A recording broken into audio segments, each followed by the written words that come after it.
Good evening बच्चों।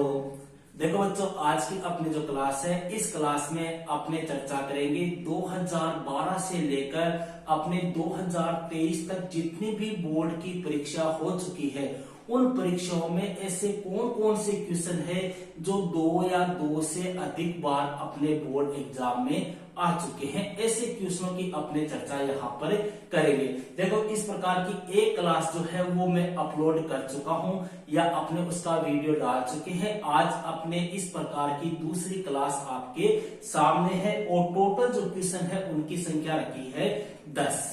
मतलब पिछली क्लास में भी मैंने 10 क्वेश्चन बताए थे, आज भी आपको 10 क्वेश्चन बता रहा हूं। आगे अपने 2 या 3 क्लास और होगी, उनमें आपको इस प्रकार के सारे क्वेश्चन मैं आपको बता दूंगा जो क्वेश्चन बोर्ड परीक्षा में बार बार पूछे जाते हैं और वो भी प्रूफ के साथ में। देखो, यहाँ पर हर क्वेश्चन के आगे मैंने साल मेंशन की है कि कौन सा क्वेश्चन जो है वो कौन सी साल में पूछा गया है। ठीक है, अगर आपके पास में 12 से लेकर अब तक के पेपर हो तो आप वहां से इन क्वेश्चनों को चेक कर सकते हो। अगर आपके पास में पेपर नहीं है तो अपना जो टेलीग्राम ग्रुप बना हुआ है भैया, उस ग्रुप में मैंने 2012 से लेकर शायद 2021 तक के पेपर जो है उनकी पीडीएफ वहां पर मैंने डाल रखी है, वहां से आप चेक कर सकते हो। समझ रहे हो? अब देखो, कई बच्चे कमेंट करते हैं कि गुरुजी देखो प्रश्न एक बार आ जाए दोबारा भी आज के भैया आ सकता है। जो मोस्ट क्वेश्चन होता है, जो इंपॉर्टेंट क्वेश्चन होते हैं, जो मेन क्वेश्चन होते हैं, वो क्वेश्चन बार बार रिपीट होते हैं। जैसे अपने पॉलिटिकल की बात कर ले, पॉलिटिकल साइंस में भैया सोवियत संघ के विघटन के कारण ये क्वेश्चन बार बार आता है। शॉक थेरेपी के परिणाम ये बार बार आता है। क्यों? क्योंकि मेन क्वेश्चन है। इसी प्रकार से देखो, यहाँ पे देखो एक 10वां क्वेश्चन आप देखो कि भारत के मानचित्र में निम्न स्थानों को अंकित कीजिए।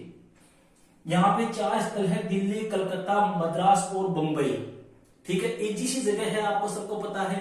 लेकिन ये क्वेश्चन देखो कितनी बार आ चुका है, 2012 में, फिर 14 में, फिर 16 में, फिर 17 में, फिर 18 में, फिर 19 में, फिर 20 में, फिर 21 में कंटिन्यू आ रहा है ना। और इस बार भी आपको पता है आपके मैप आएगा और मैप से संबंधित 3-4 वीडियो में आपको करा चुका हूं, आप उनको देख लो, उनसे बाहर मैप नहीं आएगा।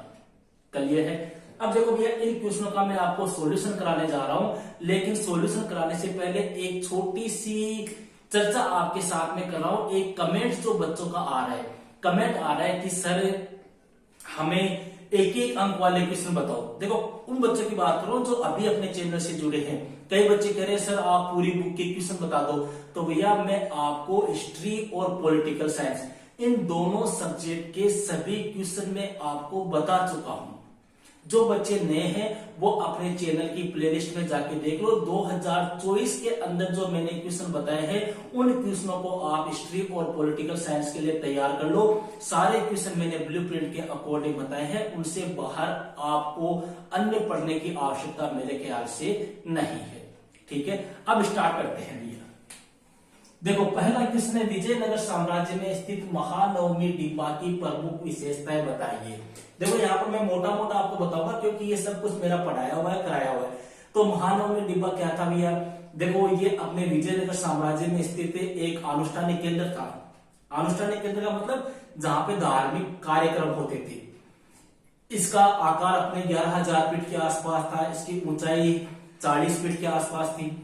ठीक है, यहाँ पर भैया अपने दुर्गा पूजा है, दशहरा है, रामनवमी है, नवरात्रि है, इस प्रकार के जो पर्व होते थे उनका आयोजन होता। राजा जो होता था उसकी पूजा की जाती थी। यहाँ पर बलि वगैरह, पशु की बलि वगैरह दी जाती थी। इसके अलावा भैया यहाँ पर राजा के द्वारा उपहार बांटे जाते थे। जो नायक वगैरह होते थे उनको पुरस्कृत किया जाता था। ठीक है, राजा का यशोगान होता था। इस प्रकार की 4-5 बातें आपको लिखनी है। और ये क्वेश्चन देखो 2015, 2016, 2019 और 2020 4 बार अपने बोर्ड परीक्षा में पूछा जा चुका है। इसलिए ऐसे क्वेश्चनों को आपको जरूर से ध्यान रखना है।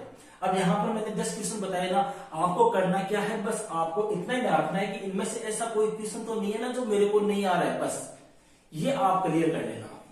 ठीक है, सेकंड क्वेश्चन है भैया, विजयनगर साम्राज्य की स्थापना कब और किसने की? इजी सा क्वेश्चन है भैया, 1336 ईस्वी में की थी। अपने 2 भाई थे जिनका नाम था हरिहर और बुक्का, इन दोनों भाइयों ने की थी।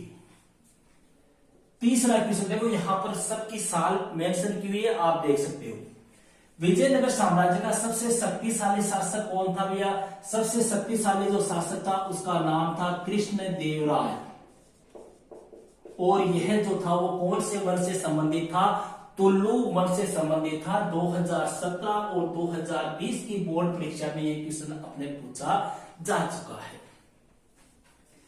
चौथा क्वेश्चन है भैया, मुगल काल में गांव की पंचायत का जो मुखिया होता था उसको क्या कहते थे? भैया गांव की पंचायत का जो मुखिया होता था उसको बोलते थे मुकद्दम या मंडल, ठीक है। और 2012 और 2015 में ये क्वेश्चन अपने बोर्ड एग्जाम में आ चुका है। पांचवा क्वेश्चन बड़ा अच्छा क्वेश्चन है भैया, आईने अकबरी की रचना किसने की थी? देखो 2012 में आ चुका है, 17 में आ चुका है, 21 में आ चुका है। और मेरे ख्याल से इसका आंसर आपको सबको पता होगा।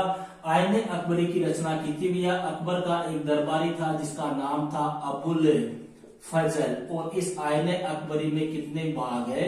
5। छठवां क्वेश्चन भैया, किस विदेशी यात्री ने मुगल कालीन शहरों को शिविर नगर कहा था? यह कहा था भैया बर्नियर ने, बर्नियर। सातवां क्वेश्चन भैया, इब्न बतूता का यात्रा वृत्तांत किस नाम से जाना जाता है? इब्न बतूता जो मोरक्को का निवासी था भैया, ठीक है। और ये क्वेश्चन 2013, 2017, 2019 की बोर्ड परीक्षा में पूछा जा चुका है। और इसका यात्रा वृत्तांत जो है वो क्या कहलाता है? रिहल्ला कहलाता है, रिहल्ला। ये देखो 2-3 है, इनके नाम ध्यान रखना आपका। अल-बरूनी की रचना कौन सी थी? किताब उल हिंद।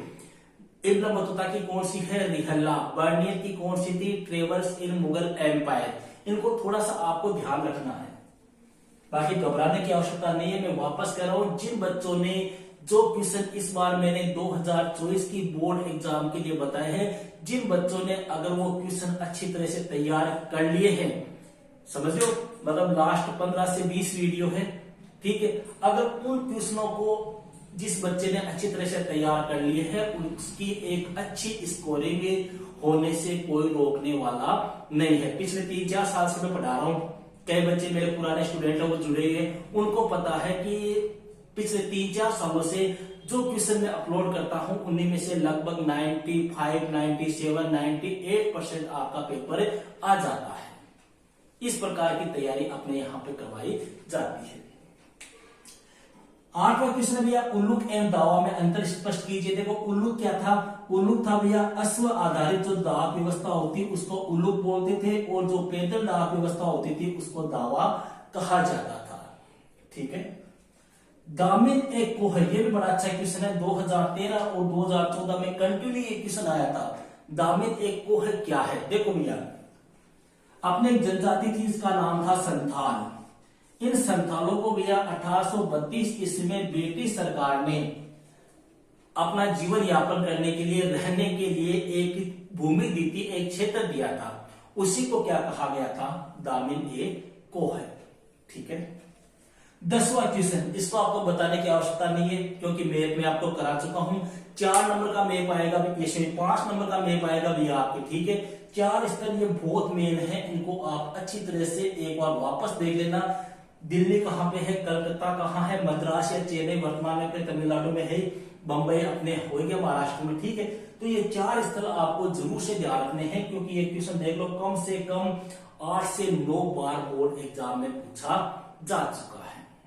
क्लियर है? इसके अलावा देखो एक कमेंट और आ रहा है, कई बच्चे कह रहे हैं कि सर बीएसटीसी और पीटीटी के फॉर्म कब आएंगे, उसकी तैयारी कब से करवाओगे? तो देखो पीटीटी का ऐसा है भैया, पीटीटी के फॉर्म अपने स्टार्ट हो गए हैं, जिसका वीडियो मैं पिछले 5-7 रोज पहले डाल चुका हूं, ठीक है। और रही बात बीएसटीसी की, उसके फॉर्म अभी आए नहीं है।